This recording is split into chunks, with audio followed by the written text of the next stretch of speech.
All right. Hello, everyone, and welcome to our second to last STARS HE webinar with Dr. Susan Smartt. Just a couple logistics before we get started. My name is Dr. Megan Martin, and I am an assistant professor at Mount St. Joseph University and the Higher Education Coordinator for MSJ Center for Reading Science.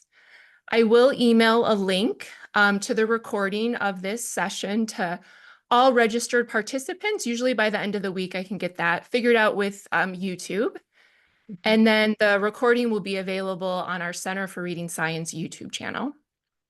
And then we also have, and I'm going to drop in the chat, our final webinar for the year will be on May 21st, and it's going to be a noon time, so a lunchtime session. And we have Christopher Such coming to us from Europe, and he is going to be talking through what every teacher needs to know about reading. And in this session, Christopher is going to share insights from his books, The Art and Science of Teaching Primary Reading and Primary Reading Simplified, a practical guide to classroom teaching and whole school implementation. So I'm really excited for that session. And then we also have our Center for Reading Science membership. If you know anyone that might be interested in that, I'll drop that in the chat as well. Member benefits include member-only webinars, book studies, a quarterly newsletter, access to our library, MSJ's library, and hopefully there'll still be databases on there for us to search. Priority registration to MSJ's Reading Science Summit, and research support. All right, well, without further ado, I am going to introduce our speaker today, which is Dr. Susan Smartt. Dr. Smartt was a senior research associate at Vanderbilt University, where she engaged in research, writing, and teaching, focused on improving teacher preparation in reading. Previously, she was also a national literacy consultant with state departments, teacher preparation programs, and local school districts. Her work focused on facilitating school reform, implementing reading interventions for low-performing schools, using data to inform practice, developing response to intervention initiatives, and implementing scientifically based literacy programs. Dr. Smartt owned and directed a reading clinic for more than 20 years in which she provided comprehensive psychoeducational assessments, dyslexia evaluations, and tutoring services. She's been a classroom teacher, a reading coach, a reading specialist, and a principal. And she was also an early contributor to the development of letters and the past president of the Tennessee branch of the International Dyslexia Association.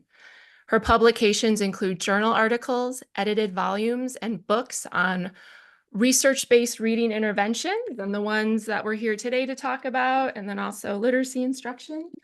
And then currently, Dr. Smartt tutors and provides advocacy services for students with dyslexia. So thank you so much, Dr. Smartt, for joining us. I will turn it over to you. Thank you, Megan. Oh my gosh, all that stuff makes me sound really old. If I've done all that, I must be really old. And the truth is, I've been doing this for 5 decades. So started in the classroom with 43 fifth graders, and I ended up at Vanderbilt getting to do research and teach. But I'm so honored to get to see you all today. It's a privilege to get to talk to those of you who are on the front line training our new uh, literacy teachers. So thank you for spending a little bit of time with me and letting me talk to you about my Next Steps book. Deb Glazer and I wrote this book. We first wrote it in 2010. We were doing reading first, and I think I wrote Dibble's What Do You Do Next or something, and it turned into this book called Next Steps and was first published in 2010. And then obviously that's a long time ago. It was time to revise it. So this is the second edition that we're talking about today. And I'll share with you some of the differences over the years that we added to this new book. What I'm mostly looking forward to, yes, I like to talk about my book, and yes, I like to teach, but I'm going to save time at the end so that you can tell me what you need to do your jobs, to train new teachers. We who write these books think we know what you need, and we don't. We just kind of make it up. We know the research and we have some ideas about what would be helpful to you, but I need to hear from you. Plus, you'll have my email and you can send me some notes after this to give me better ideas because I'm turning this book into a course that can be used with higher ed faculty. So, because I'm a teacher, I'm going to want to talk, but I'll try to make sure I save a lot of time at the end for you to talk to me and send me some ideas. So, this is an overview of today. We're going to talk about just an introduction to the book. I'm going to talk a little bit about some key resources, give you an idea about how the book's being used currently, and then a little bit more about resources for you. So, that's what we're going to do. So this is an overview of the book. It's kind of like a Swiss Army knife or a one-stop shopping kind of book. We give strong instructional frameworks that integrates the pedagogy and the research and the practices into teaching and learning and the next steps of how to use your assessments to plan lessons. There are 8 chapters in our book. We do an introduction, we do a chapter where we talk about struggling readers, and struggling readers can be anybody. They can be kids with characteristics of dyslexia, could be multi-language kids, could be kids from lower socioeconomic development who have limited vocabulary. So struggling readers is kind of can catch a lot of our children that are having trouble. And then we do the big 5. So we have a chapter on phoneme awareness and phonics and fluency and comprehension and vocabulary. And then probably the most important thing that I'll say today in the last chapter is we must weave all of these pieces together. We thought when the National Reading Panel came out and we got the 5 big pillars that we would teach all of those, and we taught them separately for a few years. But we know that we have to integrate every day, all day long, these 5 essential components of reading. So I'll end our time today talking about weaving together. So in this second edition, it's a learning tool, guiding resource for those who are dedicated to taking reading instruction to the next steps necessary for preventing reading difficulties and remediating struggling readers, including kids with dyslexia or multilingual kids. It's all about connecting assessments to effective intervention. And most all of us throughout the country are giving assessments now. We're mandated by legislation or other reasons to give some assessments. And so back in the day, we didn't really know what to do with that data. So this book is a handbook to help guide using those data to know what to teach on Monday morning.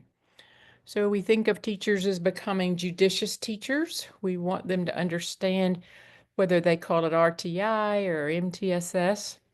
We want them to understand assessment practices and then certainly evidence-based instructional practices. So those are some cornerstones of the book. We do make a graphic about what to teach, what is the content, and then how do we teach it, and I'll show you some of those. How do we use data to form small group instruction?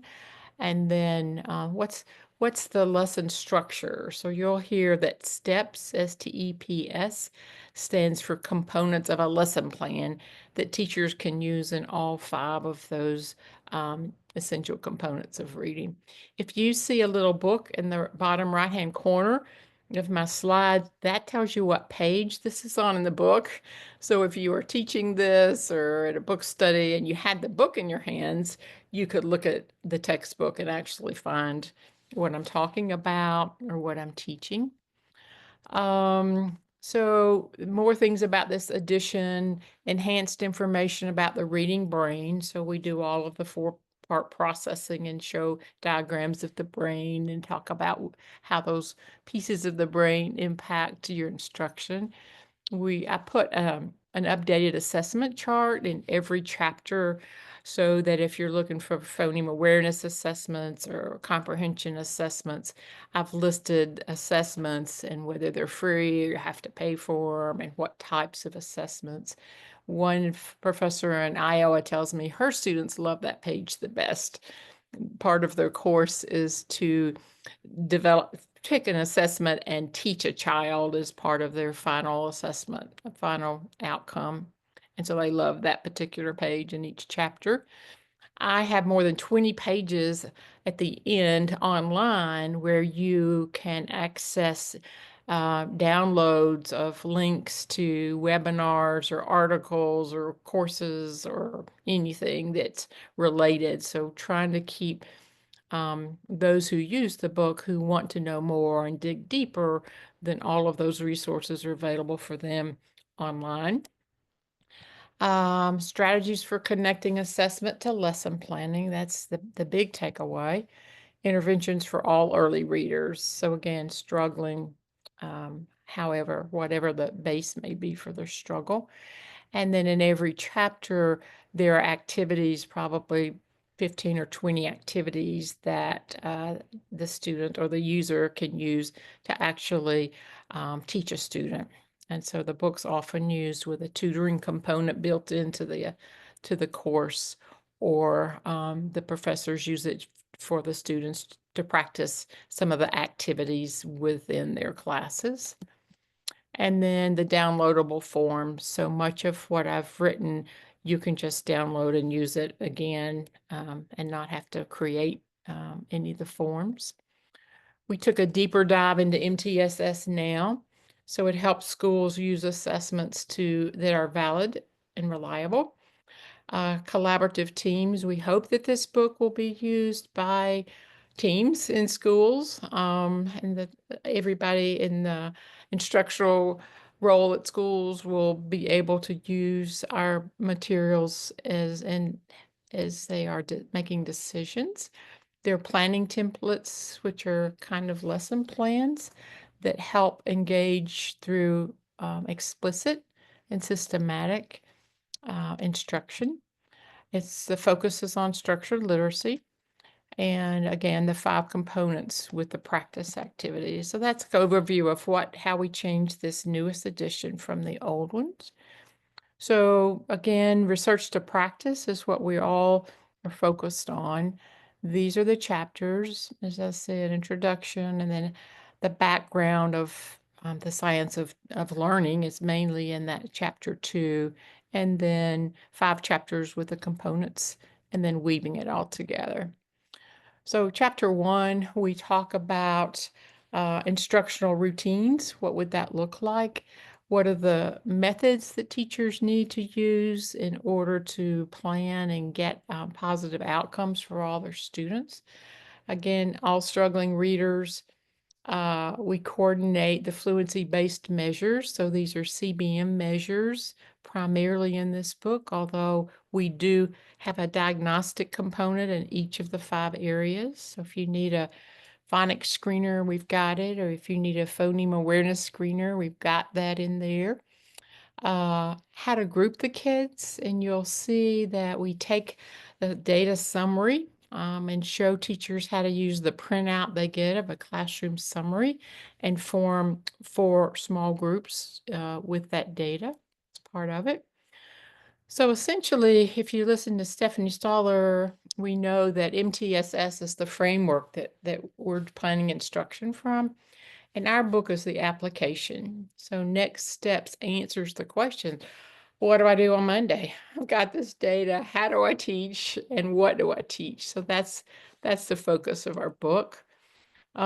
This is one of the figures in the book. The teachers first conduct assessments. If you see on the left-hand side, you'll see you can't really see it probably, the MTSS components from screening and diagnostic, evidence-based instruction, and progress monitoring. If you look on the right-hand side, you see where our book comes in with the how to teach and reach these kids with explicit and systematic instruction, and steps, which is the framework for the small group instruction, And then we have the evidence-based activities, and we have samples of classrooms throughout.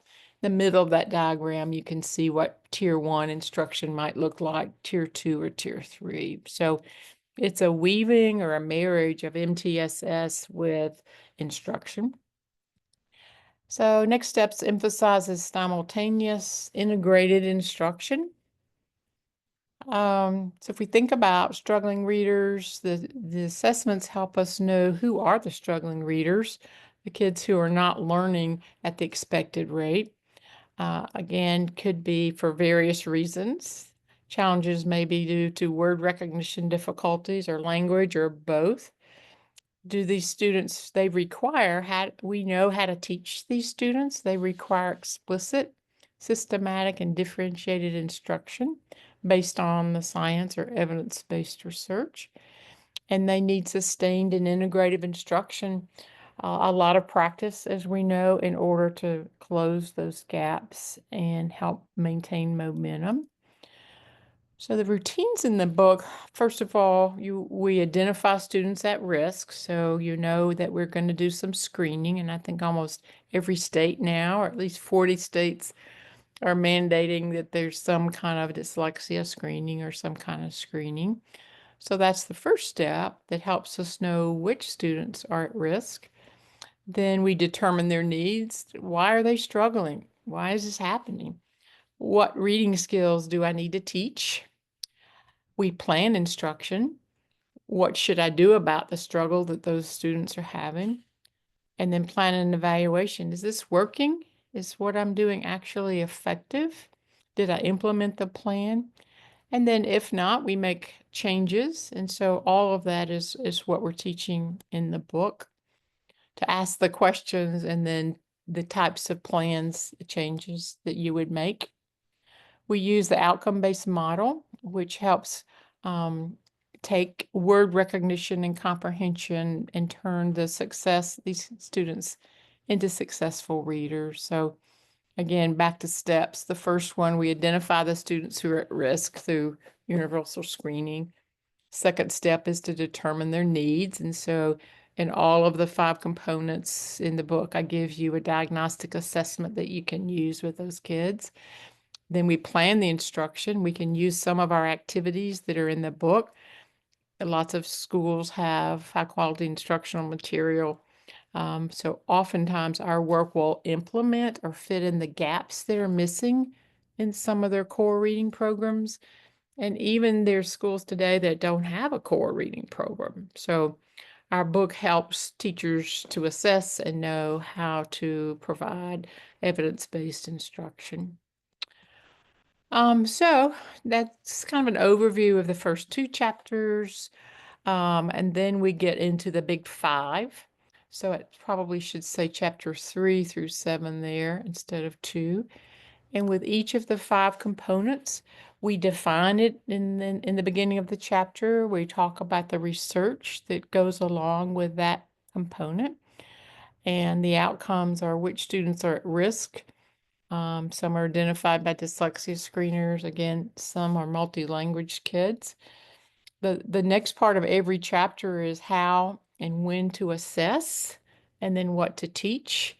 And we give you the tools that you can use there. And some of them are published, some of them are teacher informal assessments. We let you know which ones you pay for, which ones are free.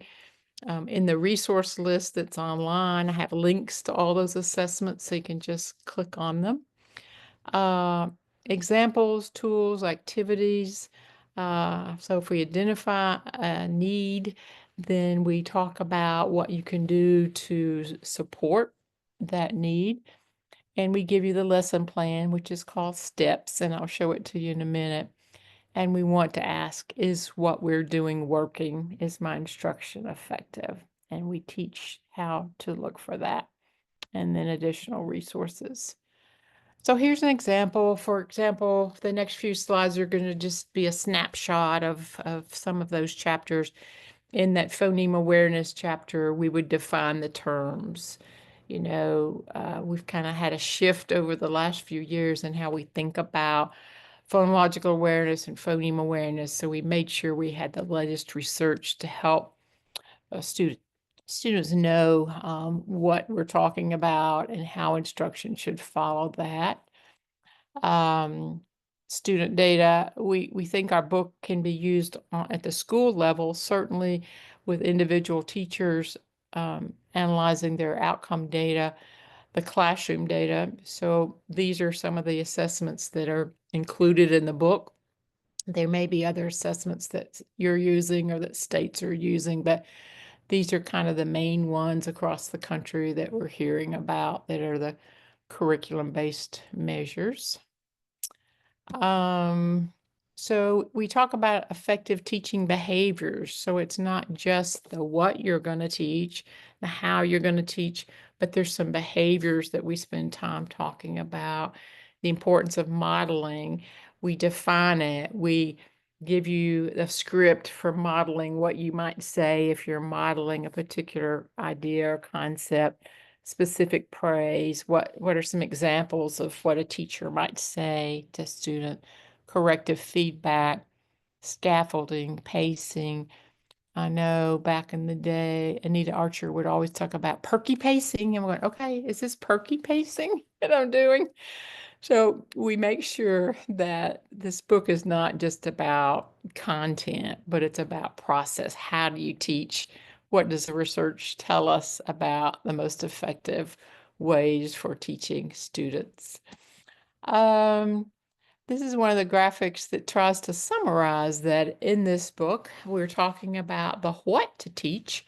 We're teaching more than just the 5 essential components. We're teaching semantics and vocabulary and syntax and morphology because we've learned since the National Reading Panel came out that we need to include some other components in order to foster successful readers.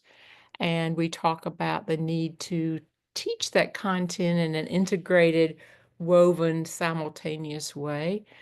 But not, as I say, not just the what, the content, but how do we do it?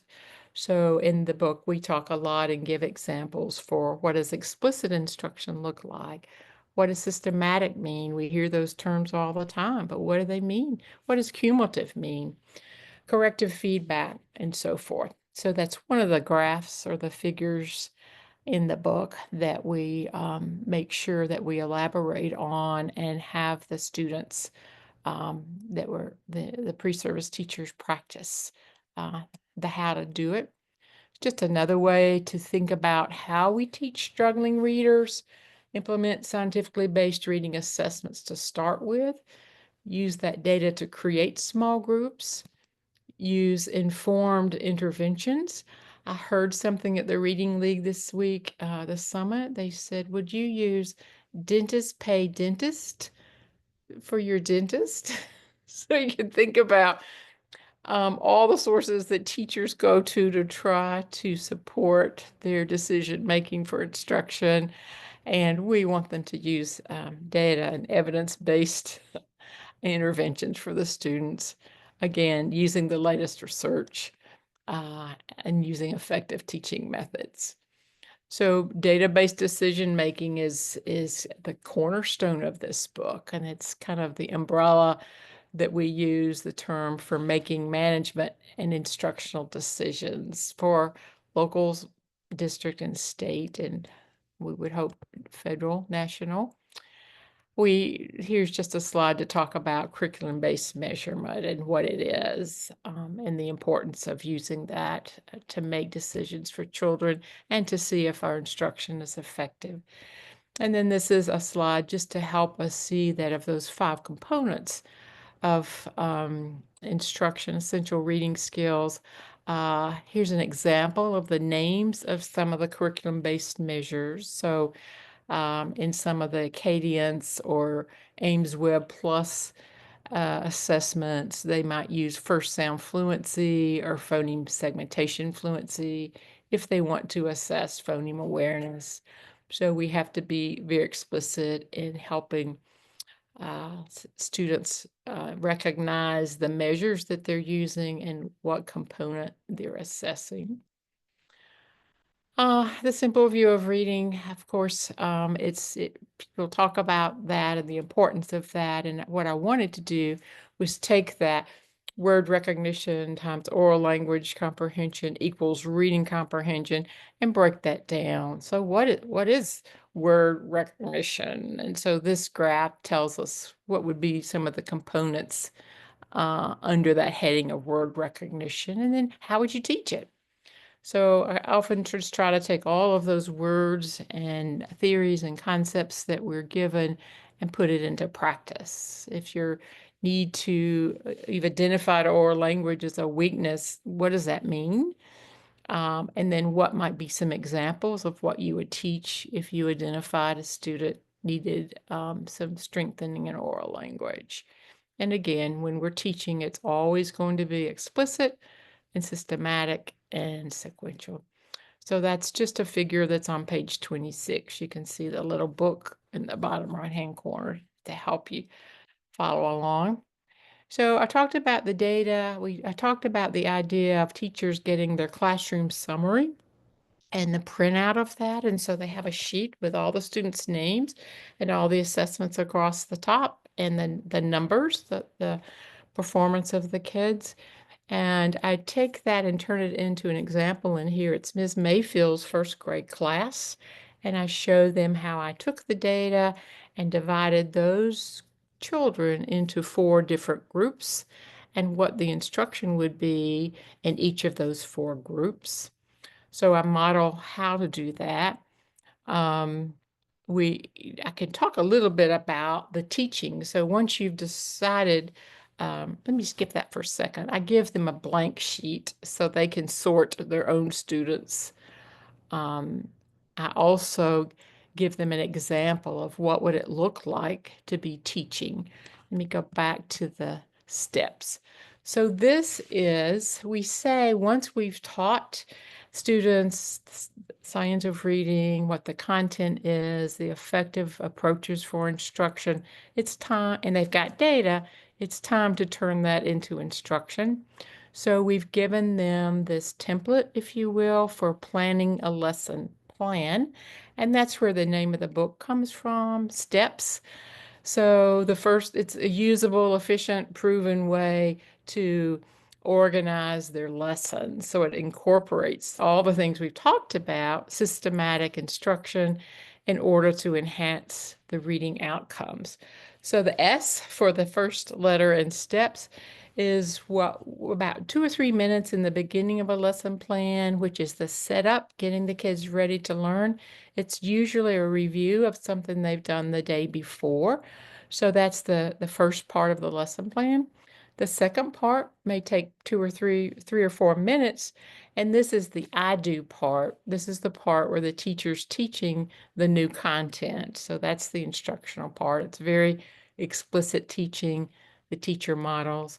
The E part of the steps is the engagement time, 4 or 5 minutes, we think, in a lesson plan where the kids are giving oral responses. There's a lot of interaction going on. Teachers can give some corrected feedback, they can give some scaffolding, they can give praise, and then practice activity. This is when the kids actually take what you've been teaching them and practice it in some kind of an activity. Um, that's and then we've given all these practice activities that are in the chapter to help with that. Teachers can give immediate feedback to see which children are actually catching on and those that are going to need more reinforcement. And at the end of that lesson, and it's a pretty short lesson, we want to know, did the kids get it? So we call it show you know. The kids can respond independently. They can verbally give you an answer. They can write something on a whiteboard, just different ways that they can demonstrate their new knowledge that you taught back in the teach section. So you'll see throughout each of the component chapters, phoneme awareness, phonics, comprehension, fluency, and vocabulary, we have the lesson plan based on these steps or these components of what an informed, proven sequence might be for a lesson plan. So This is an example that we would give them. If you can see, what you can't, on the left-hand side, each box represents part of the lesson plan. And so we've given them whatever the concept was, and then we've given the verbal in the right-hand column, what the teacher might say, what the instruction may be. In this case, we did, I think, phonics and vocabulary and comprehension. So that's in the book that models for them what, if they follow a steps lesson plan, what it might look like. And then this is a week's worth of steps lesson plans. And I think this was teaching, we reviewed the short A sound on Monday, and then on Tuesday we're teaching the OA spelling of A, and on Wednesday the kids stand up when they hear that sound, and so read a sentence on Thursday with those sounds in it in the review part, and then we're teaching whatever the concept is. I think they were teaching the OA with the long A sound on Monday, and on Tuesday we're decoding, and Wednesday we're reading a decodable book, and so forth. So we wanted just to model for the teachers what would this look like, perhaps over a week's worth of time. So that's on page 49 in the book. And then we often want to know, we talk about dosage, and some kids need more, some kids need less. And this is an instructional intensity checklist that teachers can begin to say, well, what can I do to intensify? And there's 4 or 5 different areas. Some kids may just need more practice. So in this handout or document, your students can kind of check, well, I did do that. I did give them more practice. Do we need to um, do some more interaction with them? Do we need more instruction that's explicit? So it's just kind of a roadmap or a guideline when you begin to ask, what else might I do to teach this concept or to strengthen this skill? So that's in there. And then examples of activities, head, waist, and toes. Back, if I were going to be teaching a phonics lesson, it's scripted in the book, and here's an example of what the script looks like. And so in this case, for setting up, and I'm going to teach some phonics lesson, I would say I want, just like starting your engine, the I do part is it's time to start the lesson, and the practice part might be the head, waist, and toes. When I say everybody stand up, I'm going to say a word. The word is sun, and the kids go, and so we do that with app, and we'll say, if I say and the kids do an activity to touch their bellies and so forth. So that's a real quick summary of one of the kinds of activities that are in the book, and that one I think is in our phoneme segmentation chapter. I did a quick reveal phonemic awareness test. We know there's lots of standardized assessments out there to measure phonological awareness or phoneme awareness, but we don't need to really sign kids up to see the school psychologist and wait 3 months or so to get test of phonological awareness or the CTOP. A teacher can, in 2 or 3 minutes, do some assessment. And so I put this particular tool in there of trying to find out if kids can just identify an initial sound or a final sound or a medial sound or do some blending.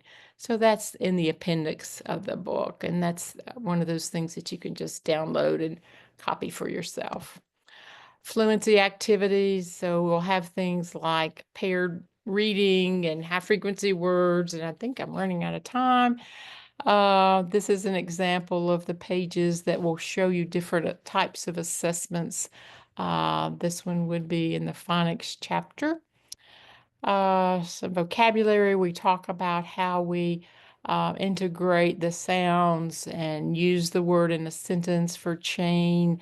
Um, the syntax, we use the word she chained and closed the gate, or I will unchain. So we have activities like that in the book to help teach vocabulary and syntax at the same time.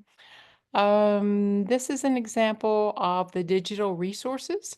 So the Brooks Hub at the top, you just click on that when you have the book, and you have access to hundreds, lots and lots. One of the things you have in there is your own phonics screener. So you don't really have to purchase or download a QPS or other phonics screeners. You've got one right there in the book. The book is being used for these courses throughout the country and in Canada. Again, school level, classroom level, district, state level, cognitive courses. The takeaway is mainly the importance of weaving it together. So we can teach things separately. I could teach the phonemes, SIP, and I could teach the letters SIP, and I could say that word is sip, and we could use it in context. Sip your milk or sip the hot drink. It means not to gulp. So they're essential that we make sure that we weave together. Martin came inside, stamping the snow from his boots. His smiling face was rosy and red from the cold, and a sip of hot chocolate sounded delicious. So that's where we're going when we're teaching the 5 components. We assess, we identify the needs, and we teach. So this book is used in courses, everything from foundation courses to assessment courses to MTSS courses. There's a woman in, I think, Iowa that's using it in her 4th level clinical course for practicum for her teachers. So what's your next steps? What are you going to do? And I'll leave you with this quote: one child, one teacher, one book, and one pen can change the world. And that's who you all are. So thank you. I want to hear from you. That's my email address. We can talk for a few minutes, but also think about ways that this book might be helpful to you and supports that we could give you with this book in the way of a course. Do you need videos? Do you need syllabi? Do you need summaries of chapters? Do you need quizzes? How can we be helpful to you? Thanks, guys. Dr. Smartt, I think Miss Martin or Dr. Martin, if I may, I apologize, I didn't catch your credentials at the beginning, said she was very willing to capture our chat. We can have you put any questions you have right now in the chat, and Dr. Martin can share those with Susan, Dr. Smartt. And then also, if you have a chance to just, as you're taking all this in, think about one thing that was affirming for you, that really matches your experiences here at Mount St. Joseph, and one thing that you'd like to know more about. So then we'll have kind of a printout of that. We can provide you extra information, answer your questions, and then have kind of some feedback on the presentation today. Thanks for letting me join today. Thanks, Jen. Dr. Martin, you have ideas, comments? Are you seeing any chat? Or did everybody just go, what did she say? I see from Brenda. I have to create an online course and an on-campus section for fall. Do you have a suggested calendar for senior block students? Yeah, let's talk about that individually. I can help you with that if you want to. Are you asking about how you would pace over a semester for your students, what the syllabus might look like? Yes, Yeah. exactly, please. Okay, happy to do that. Brenda, just send me, let's just talk. We'll Yes, help thank with you. that. Yeah, with our fundamentals book, when Marty and I did that one, we gave sample syllabi for a 1-semester course or a 2-semester course. This book was designed for PD, although it's used widely in courses, so we didn't develop syllabi for it when we made it, but I'm happy to do that. We are right on the edge of producing those.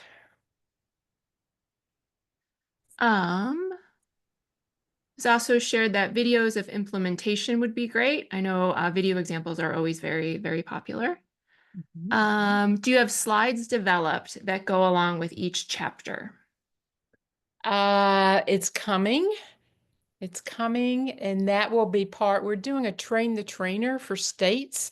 So with those train the trainer, one gets the speaker's notes and all the resources and all the quizzes and the things to support that. So that's a product that we hope states will do for their district level folks, but we can do something very similar for higher ed faculty as well.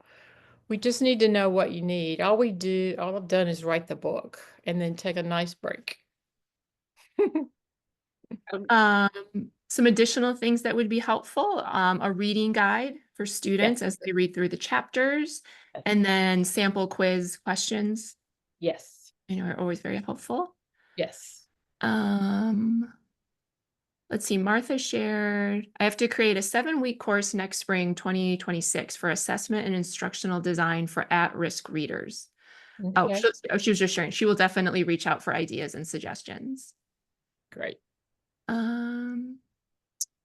Stephanie shared that she appreciates that all of these resources are in the one book so that the pre-service students don't need to go out and find, a oral reading fluency screener, PA screener, a phonics screener. Just reiterating that videos would be great. Oh, how can you find out more about Train the Trainer? Just text me, tell me what state you're in, and let's see if we can get something going statewide. I mean, All right.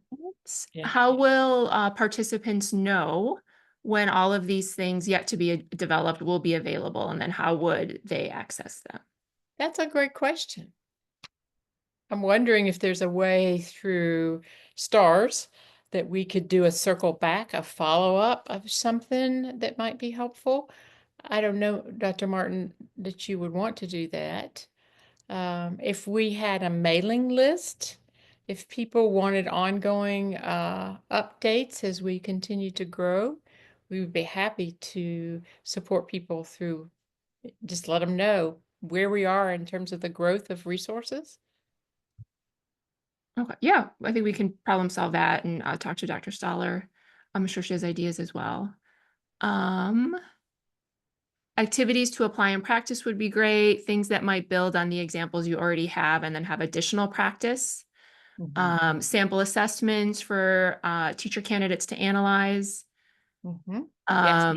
Another shout out for sample data activities and opportunities for planning groups for the pre-service teachers.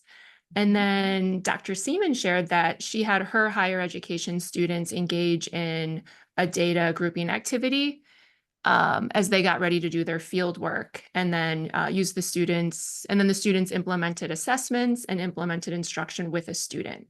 So thank you for the application related activities. Yes, yes. And I'm hearing that's happening across other states as well.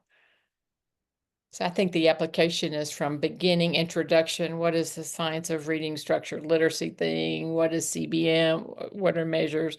It could be an introduction. I always think of it as a primer book. And yet I'm hearing of the extensions across more clinical practice and settings. It can be differentiated, right? Feel free to unmute as well. Someone shared she sees how this textbook could be used across several different courses, which I know students always appreciate, then they don't have to buy another book.